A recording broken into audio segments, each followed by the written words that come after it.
안녕하세요. 올해로 43세가 된 여자입니다. 양가 감정이라는 단어를 아시나요? 양립할 수 없는 두 감정이 동시에 느껴지는 것을 말해요. 부모로부터 사랑받지 못하고 학대당하는 대부분의 아이들이 부모에게 이런 감정을 느낀다고 해요. 자신을 미워하고 괴롭히는 부모를 죽을 만큼 믿으며 싫고 무서워하는데 정작 중요한 순간에는 사랑받지 못하는 외로움 때문에 끊임없이 사랑받고 싶고 예쁘게 다뤄주길 원하는 욕구가 충돌한다는 거죠. 자식은 아무리 늙어도 흰머리가 송송하더라도 아이에 불과하다는 말이 있어요. 자식이 부모에게 사랑받고 싶은 욕구는 본능과도 같아서 아무리 나이가 들고 자신의 가정을 꾸리고 자신도 늙어가도 변하지 않는다고 해요. 사실 저는 부모의 사랑에 대한 개념을 별로 알지 못했었기 때문에 이런 것들은 평범한 가정에서 자란 사람들의 이야기라고 생각해왔어요. 하지만 일련의 사건들을 겪고 지금에 와서 돌이켜보면 저 역시 어쩔 수 없던 한 명의 자식 엄마의 사랑을 갈구하는 가엾은 아이에 불가능한 상황이었음을 깨닫게 되었어요.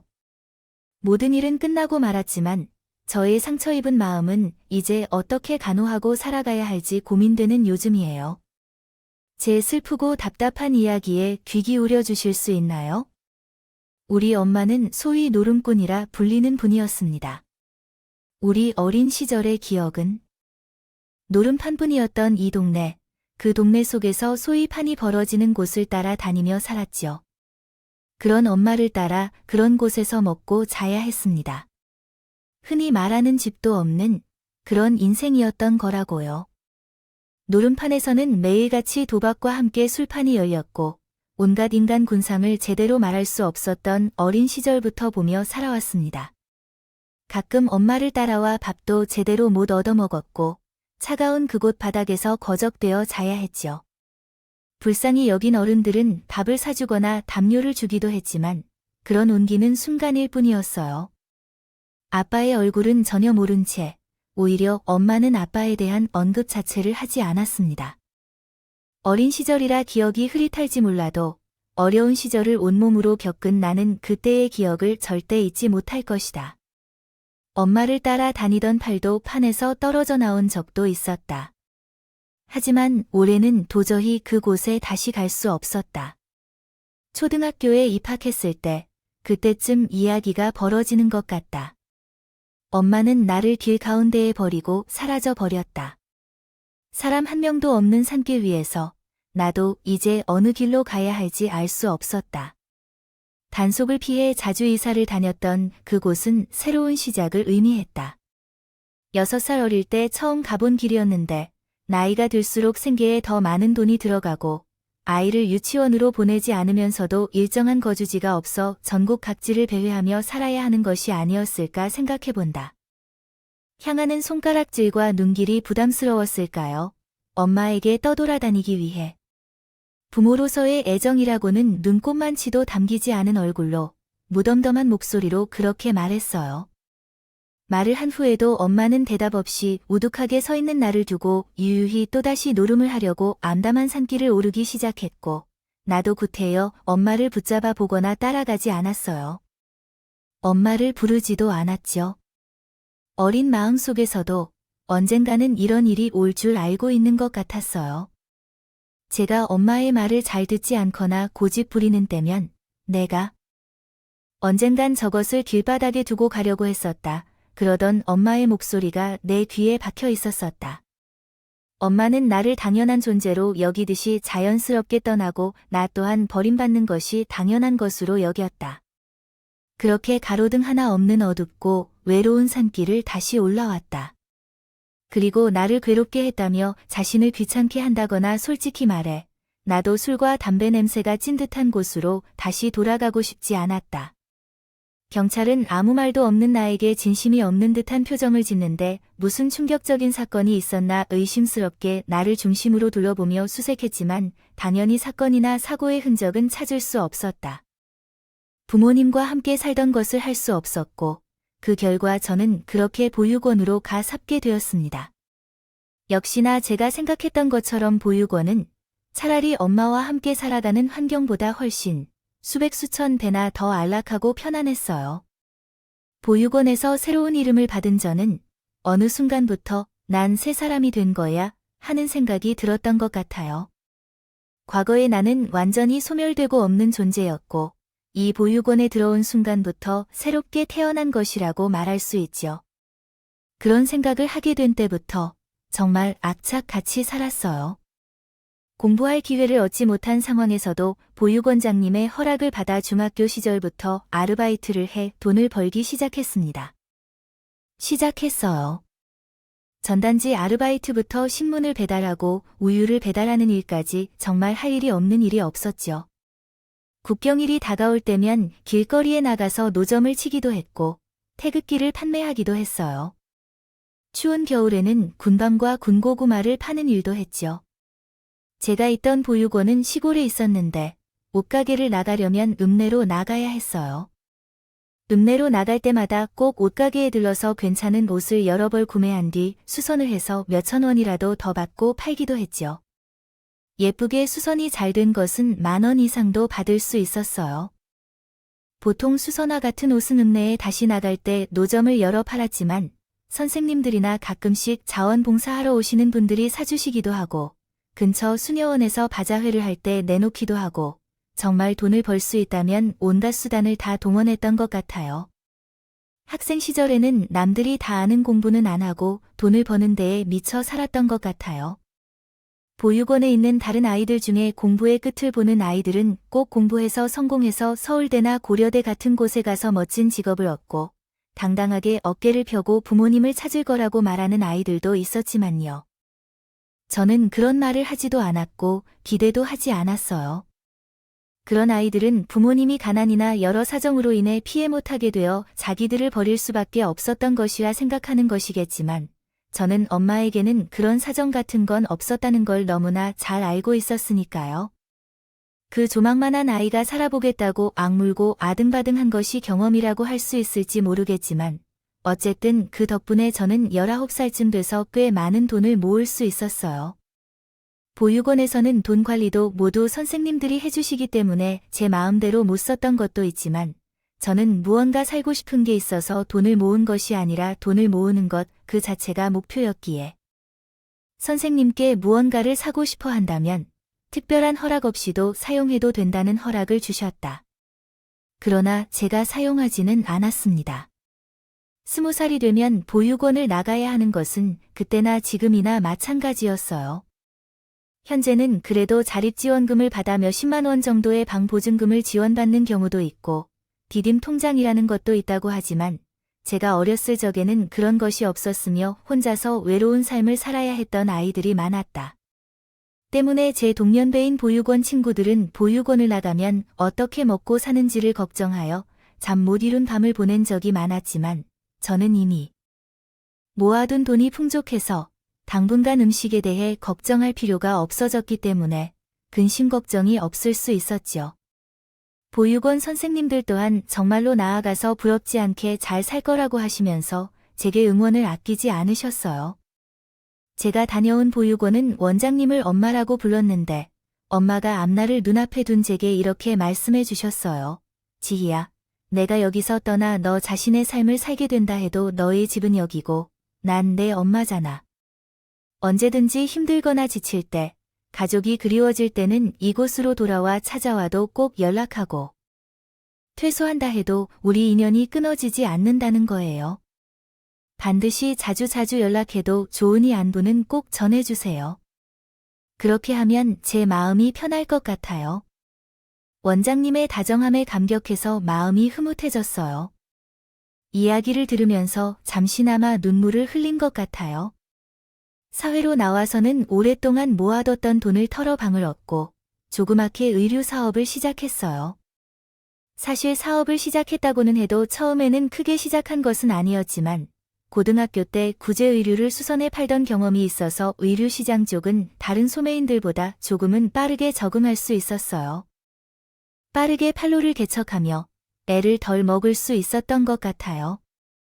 직접 디자인해서 제작하거나 그렇지 않을 경우 의류 사업에서 가장 중요한 것은 더 많은 종류의 옷을 다른 사람보다 빠르고 저렴하게 제공할 수 있는 능력이라고 생각합니다. 그렇기 때문에 처음부터 승승장구할 수 있었던 것은 아니에요. 지금은 갓 20살이 되어 이제 그 당시보다는 좀 더 깨달았어요. 신입생이었을 때는 판로를 쉽게 확보했지만 다른 부분에서 여러 시행착오가 있을 수밖에 없었어요. 그럴 때마다 지지해준 사람은 바로 보육원 원장님이었어요. 물론 다른 선생님들도 다 좋으셨지만 각자의 사정으로 일을 그만두는 경우도 있었죠. 새로 오시게 되신 반면 보육원 원장님은 항상 저와 다른 아이들의 곁을 지켜주셨기 때문에요. 그분은 이 세상에서 유일하게 제가 믿을 수 있는 어른이자 동시에 제 유일한 가족이었어요. 보육원을 떠난 이후에도 저는 그분을 엄마라고 불렀기 때문에 힘들고 지친 일이 있을 때마다 보육원 원장님께 전화를 걸었고 그분은 시간과 관계없이 언제든지 전화를 받아 저에게 마음의 위로와 안식처가 되어 주셨어요. 덕분에 저는 위기가 올 때마다 마음을 다독여서 내일을 향해 전진할 수 있었고 사업도 조금씩 성장할 수 있었어요. 그리고 몇 년이 지나지 않아 당시 한참 열풍이 불고 있던 온라인 쇼핑몰도 열 수 있었습니다. 온라인과 오프라인을 병행하면서 의류를 판매하는데 매출이 급속하게 증가하기 시작했어요. 그것은 전시용품을 잘 선택한 결과라고 볼 수도 있겠네요. 사업이라는 것은 실력만으로는 안 되고 어느 정도 운이 따라야 하는 시장이라고 해요. 그때 보육원에서 함께 생활하며 남편이 된 오빠 한 명이 많은 부분에서 도움을 주었어요. 사실 어릴 때는 같은 시설에서 자랐지만 오빠가 보육원 원장님의 아들이었다는 사실을 나중에야 알게 됐어요. 내 아들도 다른 아이들과 똑같이 대한 원장 선생님을 더욱 대단한 사람으로 느끼게 되었어요.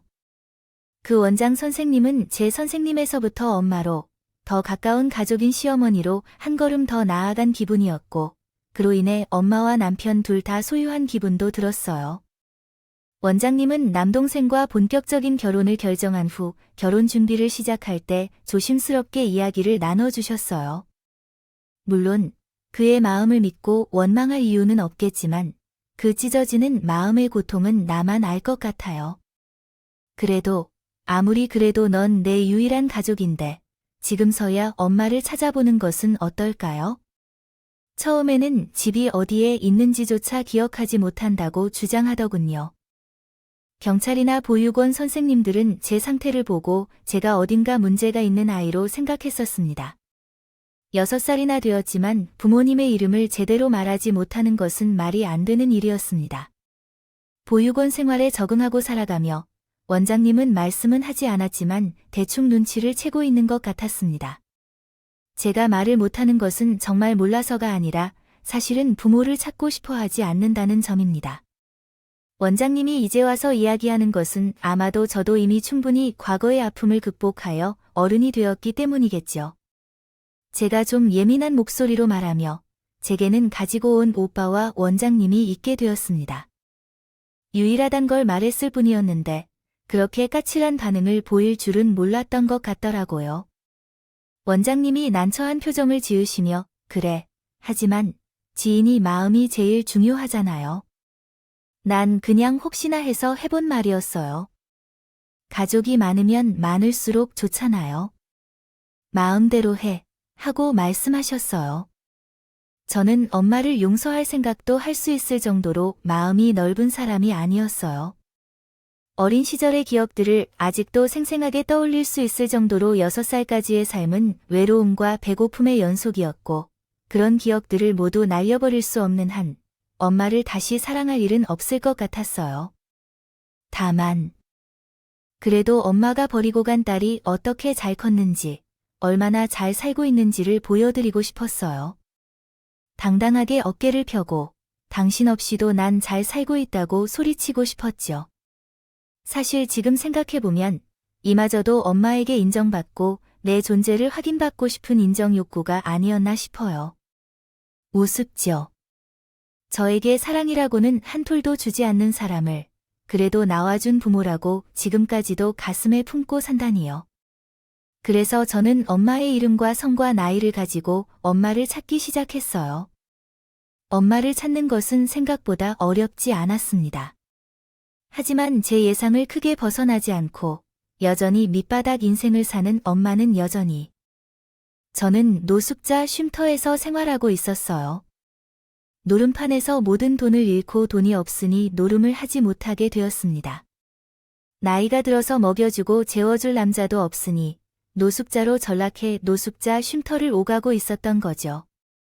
직감적으로 엄마에게 지금 사업에 성공해서 경제적으로 풍족하게 잘 살고 있다는 말은 절대로 하면 안 된다는 생각이 들었고, 사람이 조금이라도 변했다면 적어도 노숙자 신세는 되지 않았을 테니 엄마는 예전 그대로라는 것만 확인할 수 있었죠. 네, 맞습니다. 사실 마음 한편에서는 엄마가 정신을 좀 차리고 사람다운 삶을 살고 있기를 바랐던 것도 있어요. 그러나 저를 버린 게 후회까지는 안 해도 나름대로 한 사람의 몫을 하며 잘 살고 있길 바랬던 거죠. 하지만 결국 남은 마지막 희망마저 버려야 했고 실망은 바닥을 뚫고 들어왔습니다. 그래도 그 놈의 낳았다는 정이 무엇이라고 아무것도 해주지 않은 엄마였지만 젊고 예뻤던 시절의 아름다운 모습은 온데간데 없이 지친 늙은 엄마의 모습으로 변해가는 걸 보며 마음에 가시가 박혀있는 듯 힘겹게 지내고 있었어요. 그래서 저는 엄마가 모르게 이름을 숨기고 쉼터에 기부를 하기로 결심했고 엄마를 위한 개인 후원도 했어요. 물론 이름과 성까지 완전히 바꿔서 예전과는 전혀 다른 신분으로 후원을 하였습니다. 그래도 물론 이름을 알아볼 만한 지식록이 읽다록도 너도록 저장되어 있었습니다. 일은 없었겠지만 노숙자 쉼터 측에는 익명으로 좋은 일을 하고 싶을 뿐이라고 해서 혹시라도 모를 일을 원천 차단하고자 한 것이었어요. 제 나이는 27살에 결혼을 했고 지금은 43살이니 거의 15년을 후원한 셈이지요. 가끔 개인 후원으로 옷이나 물품을 보내주면서 엄마의 소식을 넌지시 물을 때마다 아이 사람은 결국 죽을 때까지 아무것도 변하지 않겠구나 싶은 생각이 들면서도 이상하게 후원하는 것도 소식을 가끔이나마 묻는 것도 그만둘 수가 없었어요. 그래서 혈연이 천륜이라는 말이 있는가 봅니다. 정작 날 낳아준 사람은 나를 발톱에 때만큼도 생각하지 않았지만 우습고 슬프네요. 어느 날의 일이었습니다. 노숙자 쉼터 측으로 15년 동안 엄마가 개인 후원으로 물품까지 지원해주신 사람이 누구인지 궁금해하더군요. 자신에게만 오랫동안 개인적으로 후원을 이어온 사람이 있었다는 사실을 최근에 알아낸 엄마는 그 이후로 쉼터에 지속적으로 물품을 전달해주고 있다고 합니다. 쉼터 측에서는 자신들이 이 사실을 이미 알지만 고의로 밝히지 않는다고 생각하여 부적절한 행동을 하는 것으로 인식하고 이에 대해 통화를 요청했다고 하네요. 물론 그 제안은 제가 거절하였습니다. 개인정보에 대한 비밀을 지켜야 하기 때문입니다. 일부러 15년이 넘게 익명으로 후원하는 이유가 있어서요. 어떤 식으로 후원하는지는 말하기 곤란하지만 엄마의 호기심은 사그라들지 않았다고 생각해요. 그때는 노신사라는 생각도 들었을 것 같아요. 후원자를 찾기 위해 노력하는 모습을 보면 개인적으로도 후원해주면 얻어먹을 게 있을 거라고 생각할 수도 있을 것 같아요. 그래서 어느 정도 시간이 지나면 일이 벌어지기도 했죠. 얼마 안 돼서 회사 앞에서 사람들이 행패를 부리고 있다는 소문이 들리더라고요. 직원들이 처리하겠다 했지만 그냥 두고 볼 수 없어서 직접 내려가서 도와주었던 것이 화근이 되었죠. 로비에서 난동을 부린 것은 다름 아니라 엄마였습니다. 솔직히 말해서 제가 엄마를 못 알아보실 줄 알았지만 엄마는 저를 한눈에 알아보았어요. 그 순간 아주 잠깐 30초만이라도 엄마가 저를 알아봐 준 것에 기뻐했던 저가 수치스러울 정도로 놀랐었습니다. 가영이야, 너 맞지? 엄마가 말했습니다. 세상에, 왜 내가 여기에? 저는 반박할 말이 없었습니다. 지나가던 직원들이 인사를 하러 오면서 엄마는 자신이 15년간 익명으로 후원한 기부자이자 규모가 큰 의료 사업을 하는 것을 알려주었습니다. 사업가로 성공한 사실을 알아버리셨습니다. 그것을 숨기고 싶어 매일 15년을 비밀로 해왔던 사실이 어느 날 갑자기 드러나버린 순간이었습니다. 정말로 연을 끊고 들키지 않고 살려면 후원도 하지 않아야 하는 게 맞겠죠. 그놈의 나와준 정이 뭐길래 하면서요. 솔직히 말하자면 요즘에도 하루에 10번은 되는 것입니다. 그 후로 엄마는 수시로 찾아와서 시도 때도 없이 속이 흰 보이는 짓을 했습니다.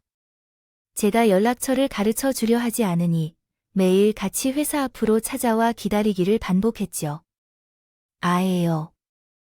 로비 안으로 들어갈 수 없게 했으니 주차장 입구에 서서 언제 오는지 감시까지 하고 있다고 하더군요. 필사적으로 피해 다니려 했지만 추운 날에도 길가에서 엄마를 기다리는 것만은 매몰차게 모른 척할 수 없었습니다. 결국 몇 차례나 엄마를 근처 카페나 레스토랑에 모시고 밥이나 음료를 사주었습니다. 딸은 엄마가 이제까지 해주신 일이 없어서 너무 미안해하며 엄마의 가슴에 많은 상처를 줬다고 생각합니다. 이제 더 이상 그렇지 말고 엄마 노릇을 해드리겠습니다. 정신 차리겠다는 사람이 아직도 노숙자 쉼터에서 살고 있지만 제가 15년 동안 후원해왔던 것은 그 사람도 결국은 사람이기 때문입니다. 물질적인 지원으로도 한 가지의 자립을 위해 노력해 주겠습니다. 노력하겠지. 엄마도 나름대로 살고자 하는 자신의 생각이 있을 거야. 기대만 15년이었어. 이제 난 엄마에게 아무런 기대가 없어. 정말 미안해. 내가 이렇게 열심히 잘 살고 있는 거 보니 나도 번쩍 정신이 들어 이제 내가 너에게 다시 한 밥도 해먹이고 이제라도 엄마가 너에게 손수 지은 옷도 해입히고 그렇게 하면 안 될까? 엄마 한 번만 용서해주면 안 될까? 그러면서 엄마는 노숙자 쉼터가 얼마나 더럽고 배고픈 곳인지 은근슬쩍 말하며 온갖 불쌍한 척절을 사랑하고 참여하는 적은 다 했어요. 구식이 아니지요. 그 19번 속내가 훤히 보이는데 말입니다. 나중에 알게 된 사실이지만 엄마가 제 회사까지 찾아올 수 있었던 것은 제가 그동안 보내주었던 옷 때문이라고 해요. 후원자의 정체를 너무나 궁금해했던 엄마는 한동안 그것에만 골똘해 계셨고 우연히 옷을 갈아입다가 그 익명의 후원자가 지금까지 보내줬던 옷이 전부 같은 브랜드의 옷이라는 것을 알아차리신 거죠. 머리가 나쁜 사람은 놀름조차 못한다. 던진한 어머니는 화투와 술만 마실 줄 알았는데 그런 어머니가 그런 머리가 굴러간다고 생각하니 그냥 재미있네요. 어쨌든 엄마는 그 후원자가 단순히 회사의 임직원일 거라고 생각하고 아무 정보 없이 무작정 회사로 찾아온 것이었고 자신의 후원자가 자신을 알아보면 반응이 올 것이라 생각했던 것 같아요. 그 모양이에요. 그리고 하필 찾아온 날에 나와 딱 만나고 만 것일 거예요. 이 모든 것이 천정 아니겠어요? 부모와 자식은 세월을 돌고 다시 돌아내세에서도 어떻게든 다시 만나게 되도록 마련이잖아요. 이 모든 것이 하늘이 주신 새로운 기회라고 생각하고 살려고 해 엄마는 종교가 없는 사람 말이 참 잘했겠지요. 그나마 다행인 것은 아직 자신을 후원해준 사람이 저를 찬양하는 사실을 몰랐다는 점이었을까요? 저를 만난 이후로는 후원자가 아닌 나를 믿고 의지하는 모습인 듯해요. 그에 대한 얘기는 몇 번쯤 물어봤지만 계속 꺼내지 않으셨죠. 문제는 여기에 있지 않았습니다. 그냥 제가 찾아와서 괴롭히기만 했으면 되는데 가끔 나 역시 자주 안 먹는 비싼 식사라도 사드릴 테니까 적당히 차갑게 대해 돌려보내면 괜찮겠어요. 텐데 같은 회사에 근무하는 남편마저도 그 사실을 알게 된 것이었어요. 회사 로비에서 그렇게 난리가 나니 온 회사 사람이 모를 수가 없었겠죠. 원장님 아니면 시어머니처럼 워낙 사람이 다정다감하고 착한 분이라 그래도 아내의 친어머니라고 하니 그냥 모르는 척할 수 없었던 남편이 엄마와 통성명하고 연락처를 교환했고 그리고 시어머니께도 그 물이 흘러들어가 엄마가 두 사람의 존재를 알아버린 것이었습니다. 그리고 문제는 지옥 같은 일이 벌어지기 시작한 것이죠. 시어머니는 나이도 있으시고 해서 이제 시골의 보육원 생활은 일선에서 물러나고 경영만 멀리서 하시면서 저와 남편이 사는 집으로 오셔서 사업에 바쁜 부모 대신 저희 아이를 부양하러 와요. 돌봐주시고 계셨어요. 엄마는. 시어머니가 혼자 계신 시간만을 노린 대뜸 찾아와 온갖 행패를 부리기 시작했습니다. 아, 뭐 해요? 우리 딸이 번 돈을 돌고 먹으면서 사돈이 왔는데 뭘 멀뚱히 보고만 있는 거예요? 아우, 배고파. 빨리 밥 좀 차려봐요. 아무 소용도 없다니까. 아이 사돈, 솔직히 인간적으로 너무 대놓고 속물근성을 드러내는 거 아니에요. 우리 딸이 사업으로 성공하니까 거기에 빌붙어 보려고. 아, 이렇게 대놓고 우리 딸의 돈으로 산 집에 들어와서 축치고 있는 거 아니에요. 인간이 양심이 없어요. 이런 식으로 시도 때도 없이 찾아와 시어머니를 종처럼 부려먹고요. 온갖 악담을 퍼붓지만 때론 시어머니를 일부러 괴롭히며 집을 나갈 정도의 사람처럼 행동하고 집안을 고의로 어지럽히며 심지어 우리 아이에게도 성을 내며 모욕하는 경우가 있었습니다. 제가 알게 된 것은 낮에 둘만 있는 두 사람의 안전을 위해 설치한 홈캠에 저장된 영상 데이터를 정리하면서 발견한 것이었고 목소리까지 선명하게 녹음된 것을 확인했습니다. 정말 기가 막히고 어이가 없었어요. 도리어 나를 도와준 것 외에는 아무것도 없었죠. 정말 자식을 키우기 위해 노력한 것은 인생의 단 한순간에 불과한 사람이 그런 말을 서슴없이 했어요.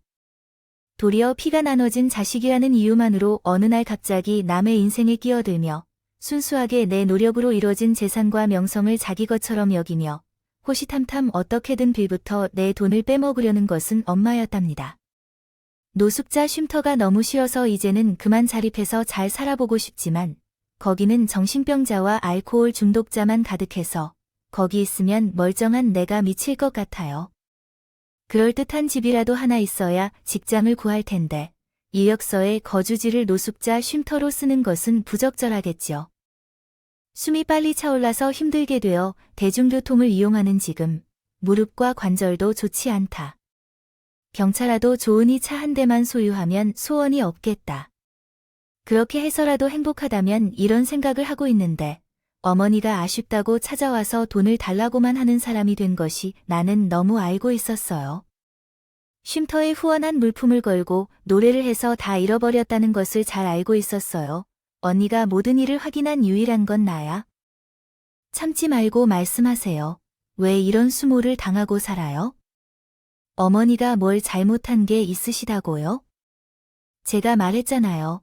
저한테는 지훈이 아빠가 되시는 제 오빠고 어머니가 제 엄마이시다고요. 단순히 저를 세상에 나태임다운 처울이 된 이유 때문으로 그런 행동을 하는 걸로는 못 참겠어요. 그러니까 어머니도 참지 마세요. 그렇게 말씀드렸어요. 제가 한 말에 어머니도 생각이 많으셨는지 다음번에 엄마가 찾아와 행패를 부릴 때는 참지 않고 조곤조곤 엄마의 부당한 행동에 대해서 말씀하셨어요. 아무리 사돈이라고 하지만 이런 무례한 행동은 삼가주시는 게 좋을 것 같아요. 지혜도 불편해하고 까칠하시니요. 아내 딸이라면 다중인데 왜 단순히 내 마음대로 내 딸의 이름을 바꾸시는 거예요? 가영이는 난 내 딸이라고 말할 줄 알아요. 그래요. 바로 사돈이 낳은 소중한요. 사돈의 따님이 엄마의 이러한 행동을 불편해합니다. 설치된 홈캠을 통해 사돈이 찾아와 확인한 언행으로 인해 며칠째 잠도 못 자고 마음이 아픕니다. 정말 딸을 생각하는 엄마라면 이러한 행동은 그만하고 딸에게 어른다운 모습과 부모다운 행동을 보여주시기 바랍니다. 한 2년이 지났으니 이제 훈수를 주기에는 늦었다고 생각해요. 사돈께 말을 조심하라고 하세요. 덤벼들어서 싸워볼 생각은 하지 마세요. 어머니를 욕하거나 말재관으로 여기는 것은 엄마로서 경험하지 않아야 할 일입니다. 그래서 엄마는 어쩔 수 없이 어머니에게 손을 올리고 말았습니다. 힘으로 밀쳐 넘어져 바닥에 부딪혔습니다. 어머니 앞에서 엄마라는 사람은 그렇게 말하더군요. 아휴, 내 팔자야. 이런 크질구질한 인생의 딸년 하나 잘 나와서 로또 터지나 했더니 아내가 있어야 할 자리에 뭐 저런 할마씨가 들어앉아서는 내 몫을 빼서 처먹고 있어. 가영이 그년도 그래. 내가 낳아주지 않았으면 아저가 이렇게 호의호식하고 살 수 있을 줄 알아? 응, 내가 없었으면 태어나지도 못했을 것이야. 그냥 이게 다야. 이런 건 줄 알지? 이렇게. 혼자 잘 먹고 잘 살 줄 알았으면 그때 그렇게 버리지 말 걸 그랬나. 애석하지만 이 모든 망언이 홍캠에 고스란히 담기고 있다는 걸 생각도 못한 모양이에요. 그런 것인데요. 폭언까지도 들은 어머니도 더는 참지 못하시고 벌떡 일어나 엄마 아닌 절 낳아준 생물학적 친모의 머리채를 쥐어잡고 울부짖기 시작했다.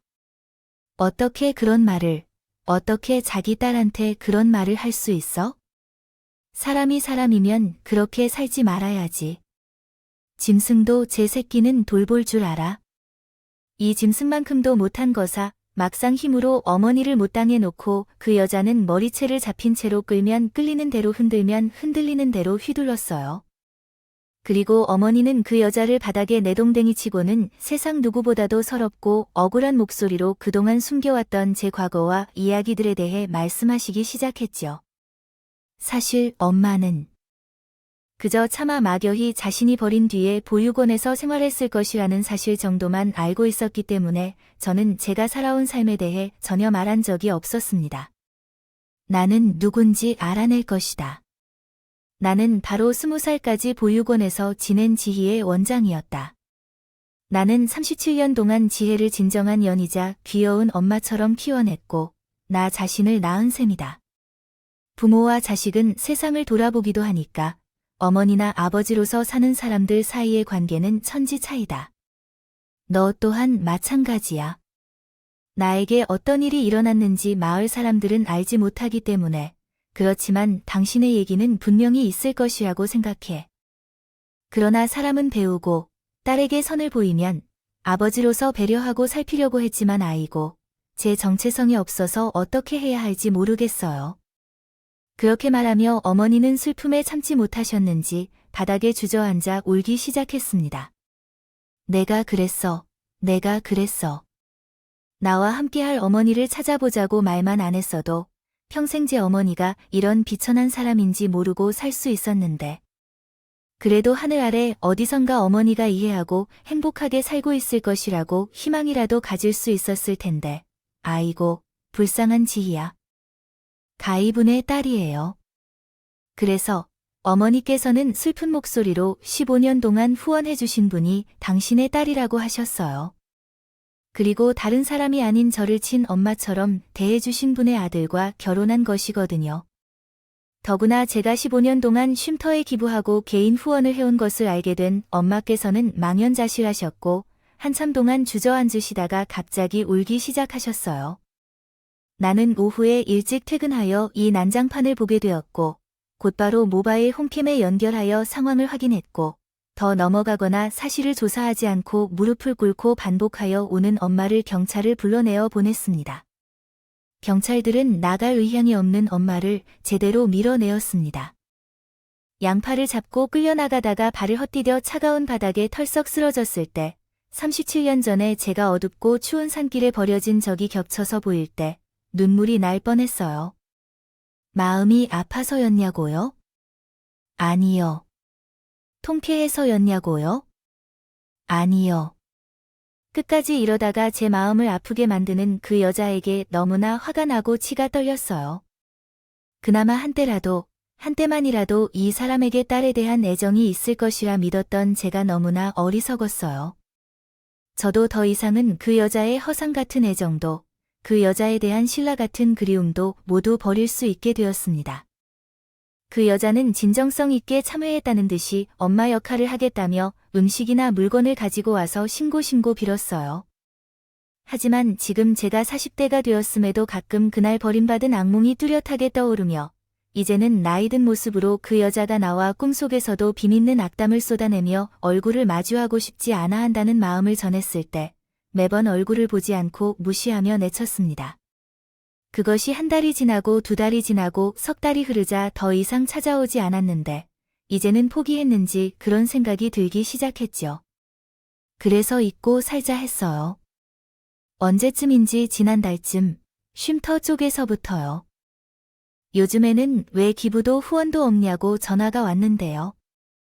앞으로는 기부는 간간히 계속할 것이지만 개인 후원은 그만두고 싶다고 언제를 전해드렸더니 그 개인 후원해주시던 최명숙 씨가 지금 안 계시다고 갑자기 비구니가 되셔서 절에 들어가셨다던데 직원이 혹시나 해서 사찰까지 직접 찾아갔다고 하니까 참 비교적 끝까지 비겁한 사람이지요. 그 수천 죄를 저질러 놓고 자기 마음의 평화를 얻고 구원받기 위해 비구니가 되겠다니요. 아무튼 그 여자에 대한 소식은 그것이 마지막이었어요. 이제 더는 궁금하지도 않고요. 현재 상황은 어떤가요? 제가 꿈속에서 악몽을 꾸었습니다. 차가운 바람이 서늘하게 불던 37년 전, 저는 버림받은 그날 밤을 겪었습니다. 작은 6살 소녀를 어떻게 위로해야 할지 모르겠습니다. 6살의 영혼은 아직도 허공을 떠돌고 있는 것 같습니다. 하지만 저에게는 세상 누구보다도 따뜻한 엄마, 오빠, 남편, 시어머니가 있습니다. 그렇기에 이런 어려움은 행복으로 향하는 고난이라 생각하며 오늘도 꿋꿋이 견디고 있습니다. 여러분들도 마음속에 결여가 있는지 궁금합니다. 황무지에서 아무것도 절로 사라지지 않음을 알고 사랑이 메마른 사람에게 사랑을 갈구하는 일은 다름없이 미련한 짓이라고 생각합니다. 꼭 말씀드리고 싶어요. 물론 저도 그것을 알지만 잘 안 되었기 때문에 결국 입구를 본 것으로 생각합니다. 모두 행복하시길 바랍니다. 지금까지 커피앤톡이었습니다. 오늘도 끝까지 함께 해주셔서 감사하고요. 다음 영상에서 또 찾아뵙겠습니다.